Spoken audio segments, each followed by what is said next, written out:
morning guys! Dodong Ed is back guys. So guys, nandito na naman tayo uli sa ating panibagong vlog. So guys, just want to say something today in this vlog. It's a real talk.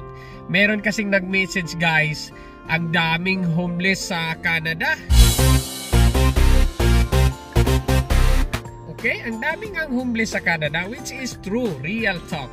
Pero isa sila sa mga tipaka sa aming buhay dito sa Canada. Parang lamas ng buhay namin dito sa Canada. Lamas ng buhay naming masaya sa Canada. So guys, ito yon.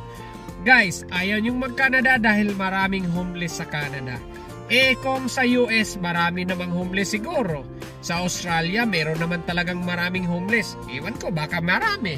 Eh, how about New Zealand? Baka meron din. Okay, message me down below sa mga taga New Zealand, Australia, USA.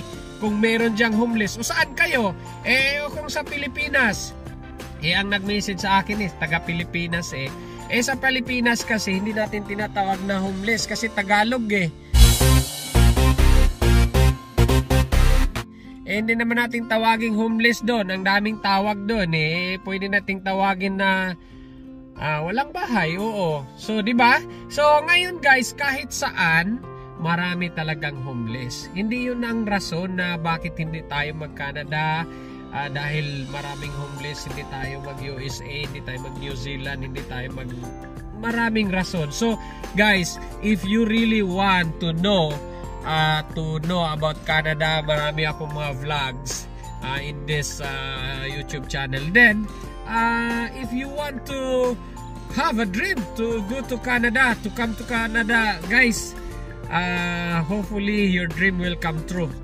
This place is a promised land, guys. Ang daming mga benepisyo. So, kung sabihin nyo dahil maraming homeless, isang maling rason, guys.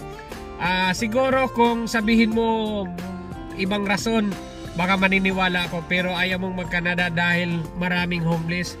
No way.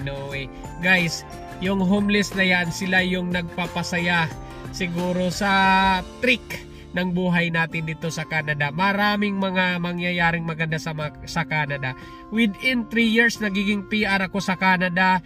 Maraming benepisyo yung mga bata sa Canada. Yung kids ko, may natatanggap na CCB every month. Malaking bagay. Yung school ng kids ko, walang bayad. Si Mrs. nanganak CS last January 30, 2024.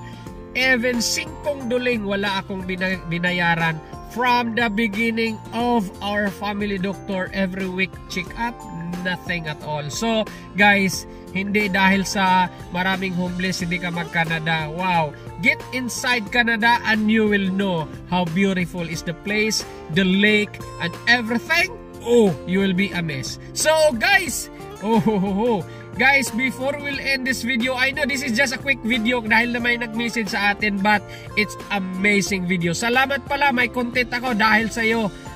Sa mga homeless na yan. Okay guys, before we'll end this video, guys, always remember, we have a choice to be happy. Basta laging tandaan guys, masaya buhay, basta happy lang. Woohoo!